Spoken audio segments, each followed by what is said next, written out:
Well, first of all, James, I mean the storm. So you haven't had a delayed training or whatever, or was that always in the plan? Yeah, no, we delayed it today, so we've gone later. Just so we just followed the guidelines around what we've seen on the forecast, different forecasts, and then Steve Ward and Newport Live are able to facilitate us in other aspects, so we can use a pitch, and they've been superb for us to be honest with you. Newport Live and Newport City Council and Steve, I can't thank them enough really for accommodating us and helping us. And as far as you know, there's no worry about the game tomorrow.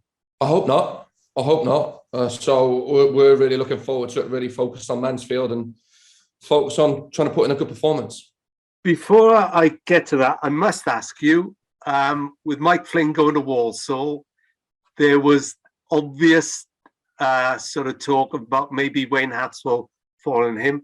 Can you tell us anything about that, whether anything has developed? That situation's always going to be fluid because of Wayne's relationship with Michael and being there a long time. All I can say is Wayne's in with me this morning. We got the game tomorrow. We're focused on Mansfield, but football's football, isn't it? You never know what's around the corner. But I'll say it, and it'll be my message throughout, is that we are focused on Mansfield tomorrow. Okay, and the club has had no approach? No, like I said, all we can do is do what we do and focus on Mansfield tomorrow. Because obviously you don't want to lose him. No, but it's football, it's life, and it's part of things and the way we do things.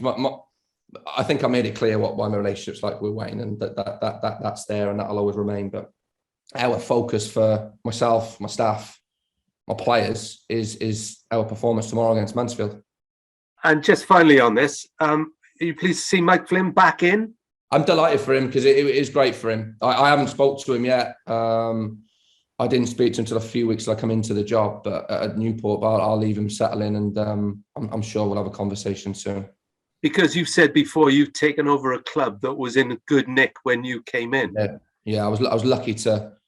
Like I said to you, it was quite a unique situation, me coming into Newport in many ways, because it's a Newport lad. One, I've supported the club. One, I've been at the club before. One, I know all the staff. I'm from the area. It was in a good place. We're trying to develop and evolve and make things to help us be even more successful. So I'm grateful for the opportunity I got given by this club. And hopefully he can do you some favours, because you don't have to play Walsall now, but I think he's got Forest Green, Tranmere in the next couple of games. Yeah, so yeah, I'm sure he'll be doing his best. What about tomorrow then? Mansfield, one of the form teams in the division, 11 unbeaten. Is it 9 wins at 11, I think? And then you look at their defensive records, superb. They kind of had a slow start, got even better, invested well in January, or recruited well in January. We've got to be fully at it tomorrow, and we need to be able to do what we do really, really well. And I'm really excited. I'm looking forward to the game. I'm looking forward to see where we're at against Mansfield tomorrow. You've talked about the importance of these home games. This is the second one. Clearly, finding the net is not a problem. It's the other end. What are you trying to do to sort that? We work on things every week. So if I look at it, first of all, if I got informed by one of my old analysts at Cardiff, he was telling me about our shots ratios of late, and he looked at Championship data and League Two data on Saturday against Oldham. That is the most recorded shots they've had in the last 6 seasons, with 36 shots and 18 on target. So we scored 3 goals, but ultimately we conceded 3 goals. We conceded on a counter-attack, we conceded from a set play, and we conceded off ultimately a throw-in. So we just got to tighten up in certain areas, and that's we've worked on that all week, albeit with the conditions which have been difficult. But all we can do what we can do, and try and develop and enhance what we're currently doing, which is those little key moments in games, which I know we'll get there eventually. I always say about watching your teams that the way you play, you won't perish wondering. You're always positive. You've got really attacking players. Obviously, you've got the top scorer in the league, but other than that, your whole philosophy is attacking. So is defensive frailty factored in? Do you see what I'm saying? Yeah, I'm not sure I'd call it defensive frailty. I just think we need to perform better at key moments in the games as a collective. So it might be we didn't press well enough from the front, then we didn't track a runner from midfield, or we didn't show a wide player outside to stop a cross, and then we didn't pick a runner up in a box. So for me, there's usually 4 different things in a goal, 4 different errors or lack of judgment, whatever it might be. So I wouldn't call us defensive frailty. I just have the mindset that, well, if we got the ball, they can't score. Yeah, I knew I wouldn't come up with the right words. I never do, as you know. It was the best I could describe it, because you have got this philosophy that the club have been renowned for now. Yeah, and I was lucky that I've inherited that and just try to build on it and keep moving it forward. And we are very much right. We're trying to stay on the front foot. At times, we're not going to be able to be like that. There'll be some games like Leyton Orient, we couldn't do it. Crawley away, we couldn't do it. Certain moments in the game against Oldham, they started the second half. They came out of the traps unbelievably well. So for 15 minutes, we couldn't gain control of the game. So sometimes we might have to be a little bit more purposeful and pragmatic, if you like, and go into the striker or go in behind quickly. Northampton, to a degree, we were saying, but sometimes that's going to happen, especially when we got 3-4 game weeks, because I think it's harder with the ball sometimes to work harder with the ball than it is without.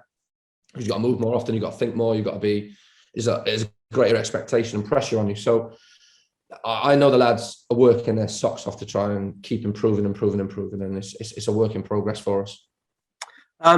Last couple, Rob Street has been very patient. Is he banging on your door saying, give me a start, Gaffer? Yeah, he's that type, and I love it. And I love the way that he is, and his attitude, application, and how he is as a professional is testament to his upbringing at Crystal Palace. So he's just got to keep being patient, keep doing what he's doing. We brought him in for a reason, and he's just got to keep doing what he's doing. And any sort of injury worries or doubts, or different to what you had last week? Yeah, well, obviously Scott came off with an injury, but we're hoping he'll be okay. Apart from that, we're pretty sound. Afternoon, James. How are you, Chris? I'm all good. Back to Hats, just quickly. But in terms of any good organisation, I guess they're not reliant on one man. You know what I mean. It's sort of, and that's where the other members of the staff come in case anything goes. I've got a really good staff. We talk about Wayne. We know what Wayne does, and I've got Jared Harvey, who I've known for a very long time. And people forget that Jared's a UEFA Pro licensed coach who's worked at an academy at Cardiff that now is seeing the benefits of some very good players that have come through the system. It's just the difference. Well, I shouldn't say the difference. Just there's more opportunities because of where the football club is at. That's the bottom line of it. Then I've got Jim, who for me is more than a goalkeeping coach. He's not just a goalkeeping coach. You can see that he's been around the likes of Malky Mackay. He's worked in Scotland. He's worked with Roy Keane. He's worked at Norwich. He's worked at some great clubs. That he's been around managers a lot and understands how they work and operate in certain situations. Jim will say things to me in a respectful manner, which I listen to, and I don't just see. I see it as a coaching staff, and then I've got obviously my physios, my sports scientists, my analysts, my guys around it, and we're really pushing forward for tomorrow to try and get a good performance against Mansfield. On Mansfield, what are they like? Are they quite Leyton Orient like with Hawkins up top? Yeah, it's a real tricky one because obviously they brought Longstaff in, which is an unbelievable signing for Mansfield, by the way, to bring in Longstaff and play him in your team. And when they play a diamond, he tends to play at the base of that diamond, and he kind of creates their build, but they don't necessarily play through that diamond. It's quite into the front. It's really effective in what they do.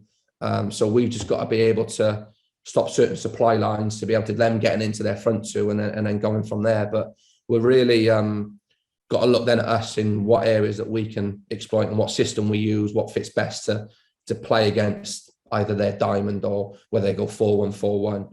It's just that's what we'll have to see and look at.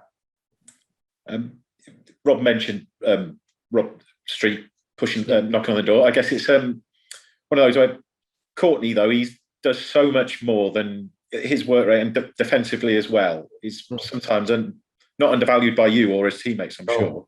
No, for sure, Chris. It is what he brings. You look at him in our defensive elements of the game that I think he's really brought to life now is that his ability to press on the front and do that consecutively over a period of time and a period of games. He then takes a lot of workload off Dom, if you like, in certain elements where he'll press, but Dom also has the ability to press and run and work. But then you look at Courtney from our set play element. He is one of our strengths at that. He's been for me anyway. I can't speak well enough of him what he's done on the field. Personnel front, James Clark is keeping the defenders on their toes as well because he was part of that solid performance. So it's one of those that food for thought there as well. Yeah. Every player is always at the thought of my mind when I'm selecting a team and discussing the team. And James. What I'll say about James is the ultimate pro. I will say that about him. And I can't fault his attitude day in, day out in what he does and how he comes into the building and works. Well, good. I think that's plenty for me. Good stuff. I'll see you there tomorrow. See you tomorrow, mate. Hello, Luke. You've got 3 of the teams in and around you in the playoff paces coming up over the next 3 weeks at home. How tough are they going to be? It's going to be extremely tough. But I think every game in this division is extremely tough. We'll treat every opponent the same. We'll prepare for them as best we possibly can, and we've got to just make sure we try and do our job as best as we can within our remit. How crucial though are they? Because those 3 games are at home, so you'll have 4,000 or 5,000 people at Ronnie play backing you. Yeah, I've got to say, the crowd. I love the crowd. I love the supporters here because the way that they are and the way that they welcome me and the passion and 4,000 people. And even when I was at Cardiff, there's no disrespect to Cardiff, our 4,000 at Newport sound louder than the 30 at Cardiff because of the type of ground it is and the way it is, not because the supporters are any different. It's just purely because of the infrastructure of Rodney. And when the lads are behind you, the Noisy Boys, right? The Amber Army. Yeah, the Amber Army. We'll say the Amber Army. They're unbelievable and they don't stop. And we're going to need that. We're going to need that. Whatever happens Saturday, they got to remember that the lads always give their best, and and we all do. After the game on Saturday, you were very frustrated. I could hear that in your voice. What have you done on the training pitch to make sure you're not frustrated come 5 p.m. Saturday? I was frustrated in the sense that it's a natural thing when you feel as though that you're putting a great performance and have 36 shots, you feel as though you should probably get more out of the game. But my frustration had very much left by Saturday evening.